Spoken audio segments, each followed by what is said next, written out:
Thank you and welcome to the show today. The topic this morning is a profile on Mrs. Carrie M. Gentry. And of course, Ms. Gentry, let me welcome you to the show this morning. Thank you. And I think it's almost impossible to talk about a profile with you, because I think that a lot of folks know you. But I don't think that they know you as we're trying to have you known today, which is to say that what we'd like to do today is to spend the next 30 minutes talking about you and some of your experiences and some of the things that in a real sense help to shape your life, and in helping to shape your life, help to shape other lives around you. And so let's start that by having you to give us sort of an overview of your background, your education, and some of the things that were important in terms of eventually bringing you to Tennessee State University, because I think that that is what we'll have to do, to use Tennessee State University as a springboard, because most of your activity, even then and now, has been centered around Tennessee State University. So let's look at it from that perspective. Okay, Dr. Haney, if my husband were living, he would tell you that I have to go all the way around the nation to tell you where I am from and how I happen to have ended up at Tennessee State University. So I'll do the best I can as quick as I can. Yes, ma'am. I was born in Sparta, Georgia. However, my mother died before I was 2 years old. So I was taken to Greenville, South Carolina to live with aunts and uncles and subsequently an older sister who had gotten old enough to be married. So I lived with her until I was about 11 years old.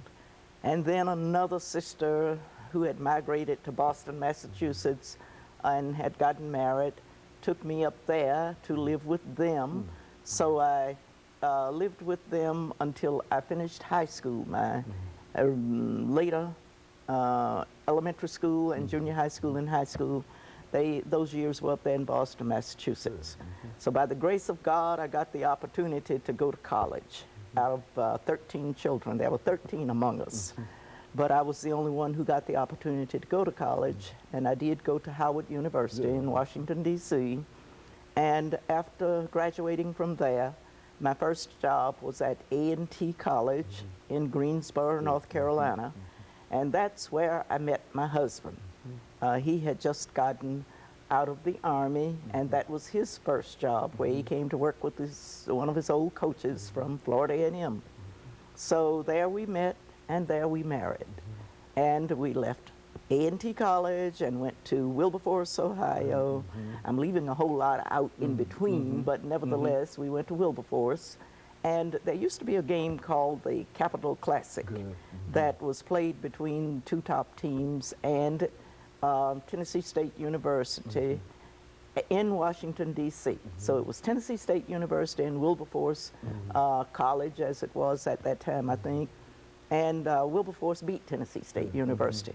So, as the story goes, Dr. Davis, who was the president of Tennessee State University at that time, and Coach Keene, who was the athletic director and head football coach, they said whoever coached that line, they wanted them at Tennessee State University.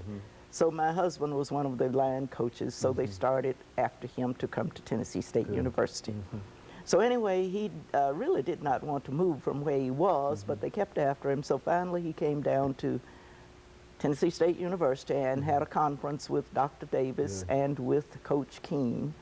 And afterwards he came back home and he said, I don't want to go down there, those folks are crazy. Okay. Now the reason he said that was because Dr. Davis, being the far-sighted individual that he was, told my husband that he wanted to develop All-America athletes.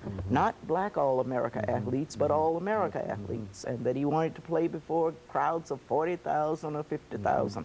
My husband could not visualize that. My husband was a young man, and his experiences had been at Florida A&M and playing between small universities and so forth. So anyway, nevertheless, he came back and said that, but they gave him an offer that he could not refuse. So we came to Tennessee State University. It might be well to know that when I wrote to my sister and told her that I was coming to Tennessee State University after we had moved a couple of times before, within a couple of years, she wrote me a letter and said, a rolling stone gathers no moss. So we thought we'd better stay still and try to gather some moss. Okay, So great. we've been here ever since. Very good. And of course, Ms. Gentry, what we're doing, we're getting ready for the first commercial break. After we come back, we'll have you to further elaborate upon some things. Because what I'd like to do is to talk about your experiences at that time at Howard University, because I think that being at Howard University at that time was sort of a unique experience for you, just as coming to Tennessee State University, becoming involved as you were. And so when we come back, let's spend a couple of minutes on Howard University and some of the things that impressed you while you were there. Of course, we'll be back with our audience following this very, very short commercial break.